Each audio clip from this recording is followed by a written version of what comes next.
the Chairman Abdullahi, Co-Secretary of the Subcommittee,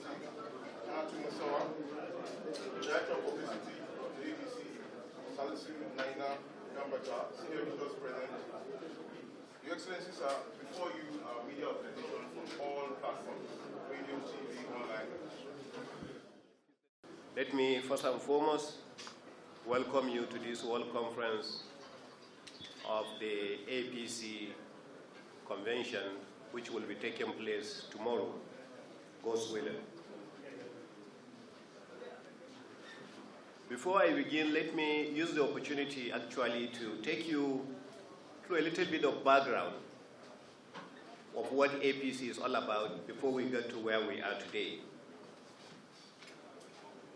This media conference is basically aimed at highlighting the successes of the APC as a political party. It is barely 9 years old, but even at that relatively young age, the party has brought a lot of positive changes to the well-being of Nigerians.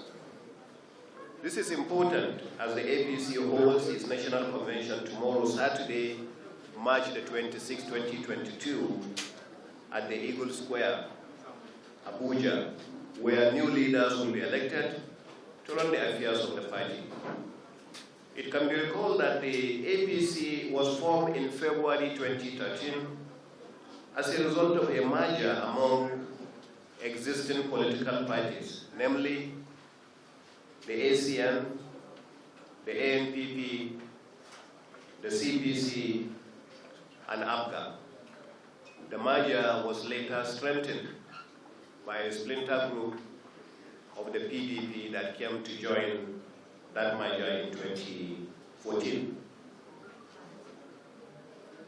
The merger was designed to give the country a new lease of political life, given the circumstances of the country as a result of misgovernance by the current main political opposition party. For instance, when the APC took office in 2015, it came face to face with some realities that the country was in a deep economic recession. Many states could not pay salaries or settle their bills submitted by contractors and were unable to ensure the provision of basic services to meet the expectations of millions of Nigerians. This actually was what we inherited from the PDP. But by dint of hard work and competent economic management, the APC administration led by President Buhari, DCFR, moved the country out of the recession. And in addition, Nigeria was one of the earliest countries to overcome the recession induced by the COVID-19 pandemic last year. According to our Manifesto of the APC, the emergence of the party actually came with a comprehensive manifesto and plans to address the several issues that were there to Nigerians, but which were neglected by the PDP government for 16 years. The APC promised to create jobs. It did so through various policies, most of them, as you can see, that we have done through the humanitarian ministry. The Empower program is one of them.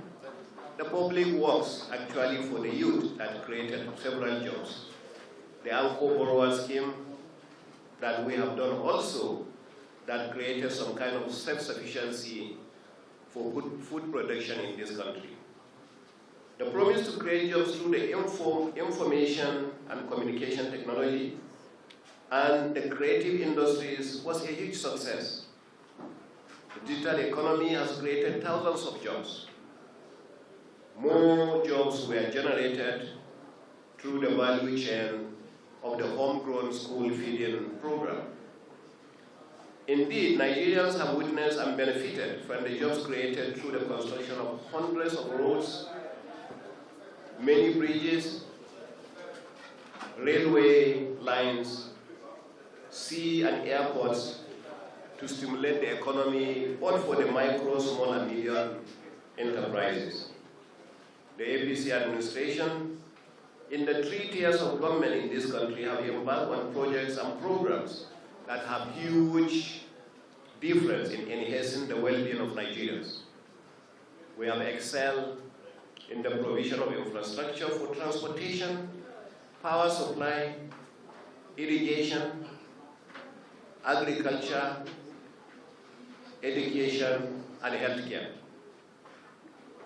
The more than 90% self-sufficiency in rice production today is a feat every Nigerian should be proud of.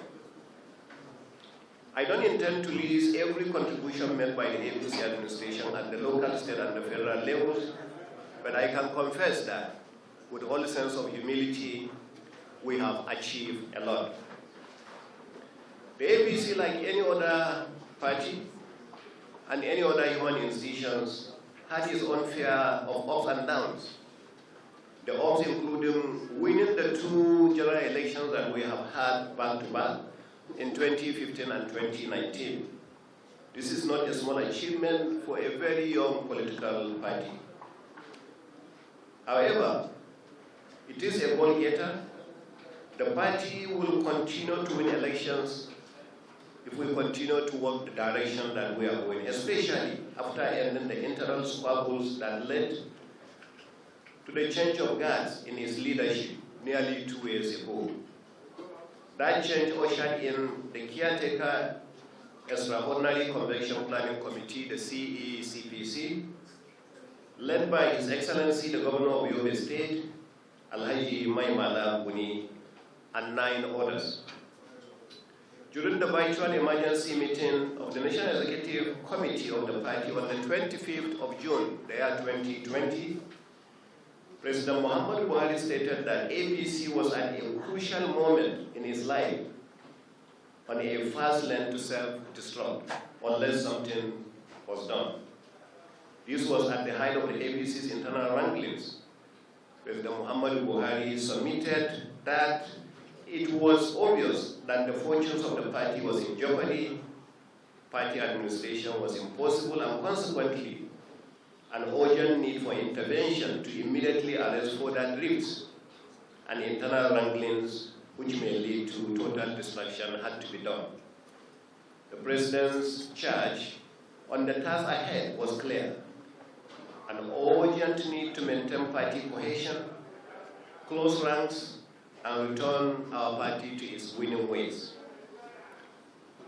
The CECPC came on board as an entering administration to steer the affairs of the party, including organizing the all-important convention in order to solve most of our issues. This is exactly why we are here today, because inshallah that convention is tomorrow.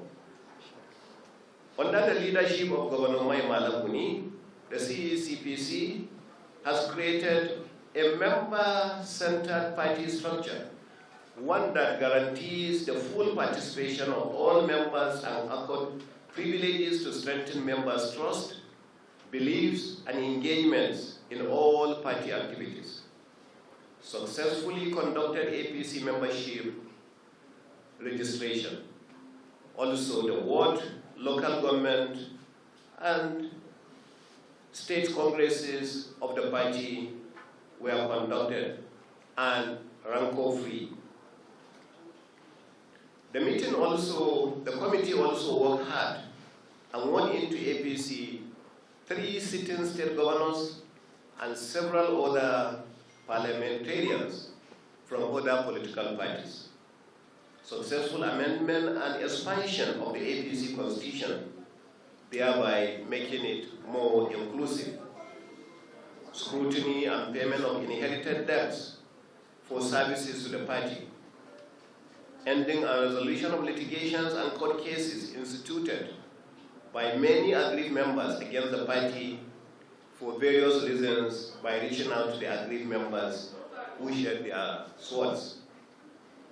We also entrench internal democracy in the party, as demonstrated particularly in candidate nomination processes, as well as the congresses which turned the APC into the most democratic party in the country today. Also purchase of the building where we are today, so that APC will now have its own house, and ended up naming it Buhari House. While other political parties are losing members, the caretaker committee under the leadership of Governor Mai Malabuni has actually increased the party's numerical strength to over 41.7 million registered members. The APC is probably the only party that has digitalized an up-to-date register of members today in the country. The Mai Malabuni-led committee established a National Reconciliation Committee to reach out to aggrieved members. The committee recorded a good number of resolutions that has improved the party's stand and cohesion since then. Ladies and gentlemen, I want you to appreciate that it was the systematic and diligent work of the caretaker committee that paved the way to tomorrow's big event. And by the grace of the Almighty God, we look forward to a rancor-free convention. If you remember, this party came on a promise on 3 legs: security, economy that we are facing at the moment, and fighting corruption.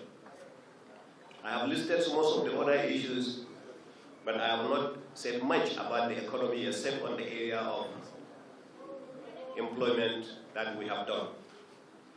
Ladies and gentlemen, for some of you who actually work with the capital market, you have to understand that when this party came to power in 2015, the capital market total capitalization was actually roughly about 8 trillion. Today, as I'm talking to you, is over 25 trillion naira. Just this week, because of the provision of what we had by this administration, Mr. President was in Lagos and he commissioned the biggest fertilizer plant of 3 million tons per annum by the Dangote Group. And that is the largest now in Africa and the second largest in the world. Next to it is actually a 600,000 barrels per day oil refinery, which again, because of the provision of what Mr. President has done, the atmosphere for these companies to operate will also be commissioned. By the time that is commissioned, just like the fertilizer, by the grace of God, we will not be seeing queues actually at any petrol station in Nigeria. This is all the work of the APC. You have seen a lot that has been done in the area of agriculture. You have seen so much that has been done in the area of rice production, rice farming, cassava, and the rest of that. But one of the biggest that is going to happen in this country, today Nigeria imports about 90% of its sugar into the country. By the time the major plants at Sunti, Lafiagi, Adamawa, and the one in Nasarawa State, Nigeria will have self-sufficiency and we will be talking of employing nothing less than 200,000 people in those facilities. All this is actually as a result of the effort being created by the APC. Ladies and gentlemen, let me once more thank you for all your effort. I want to thank you sincerely for coming, and I wish every one of us well as we go into this convention tomorrow. God bless the Federal Republic of Nigeria. Related, but the first question from the Guardian newspaper being, is it going to be election tomorrow or consensus? If you remember, we have mentioned over and over that as far as our party is concerned, we have all the 3 options in our own constitution. And the number 1 choice always in our party is consensus, because it actually creates a rancor-free convention. The reason being, all stakeholders from the various zones will sit, agree, and all aspirants also will agree and sign off before you go into the convention. So our first choice is always consensus, and we are still on that first choice. However, democracy demands that even our constitution demands, and the constitution of Nigeria demands, that if that doesn't work, we'll go ahead and look at the other options. But right now, that remains our option number one. On the issue of political appointees to the president, our delegates lists are actually statutory. There are delegates. So if you have a former president as political appointee, if you have a former senator as a political appointee, these are already automatic delegates.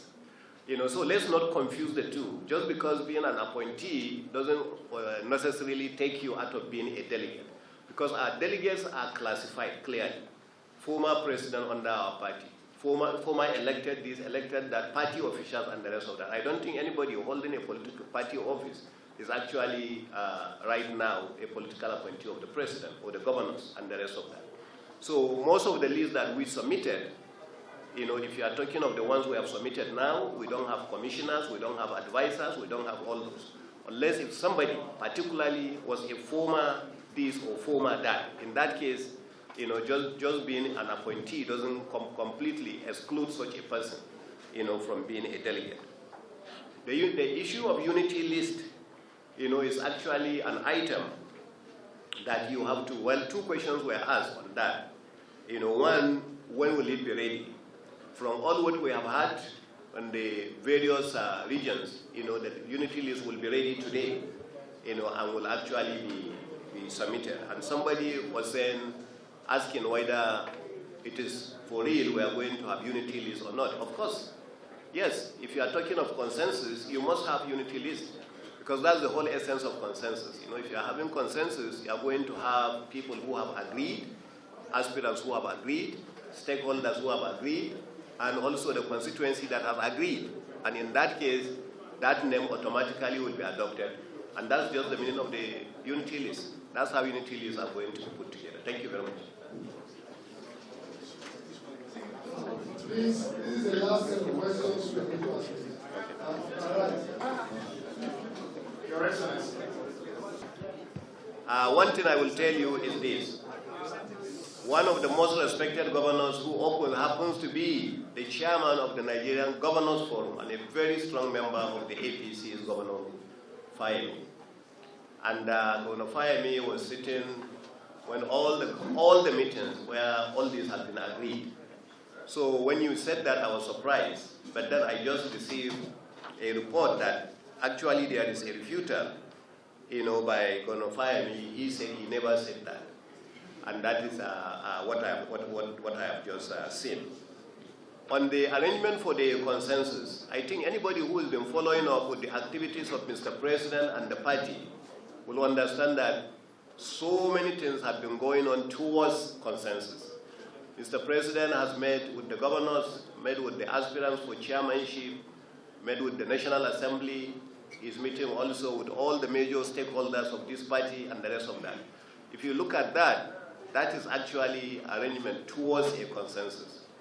As far as the payment, refund of their funds, I also mentioned, earlier on, and I think so many governors have mentioned, the party also has mentioned that clearly. Mr. President has said, in case of fairness, all those that have agreed, on this consensus, out of respect for the leadership of the party, should have their money refunded to them.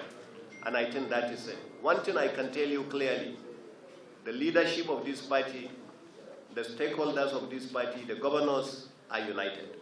When we go to our meetings, we are going to these meetings united. We don't hear some of the things that you hear.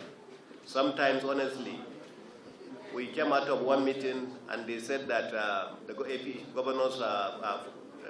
governors meeting, and I had the governor of Kogi sitting next to me, and we came out and somebody said we had a big fight, we nearly exchanged blows. And there was zero discussion on that. Nothing even came close to that. And that's the kind of thing. So sometimes you will hear a lot of things that may not necessarily be exactly the case. Thank you very much. Please, because of time. Do you need to go into this? Because of time, we're going to take just one or two. We have this so that people are free to ask any question they want to ask. But let me clear something. Mr. President is not going for election. So whether you give him a pass mark or you don't give him a pass mark, he's not going for any election. However, let me borrow from the meetings I attended where the governors actually sat with Mr. President and actually passed a vote of confidence on him. Let me also use the opportunity to remind you about another meeting where the NEC sat and a vote of confidence was passed on Mr. President. And as far as this party is concerned, I can sit here, to be honest with you, and talk to you for another 1 hour on the economy and what Mr. President has done on the economy, on security and what Mr. President has done on security. Because some of these security issues, they are different from what you read in the newspapers. On the issue of actually fighting corruption, one thing that whoever you are, you can never accuse Mr. President on, and that is helping this country, actually with the image of the country. Is Mr. President, it does not matter how you look at him, he's an incorruptible human being. You cannot in any way identify him with anything that has corruption in it. So they say, when the head is rotten, the rest of the fish is dead. So as far as this head of Nigeria is concerned, this head is strong, and this head is against corruption, and this head actually. So that is what we are. And for us as APC, both the governors, the stakeholders, as well as the CECPC is concerned, we have given Mr. President a huge pass mark. It's up to you to say the pass mark is 90, is 101, is 105, it's up to you. Thank you very much. Your Excellency, to close this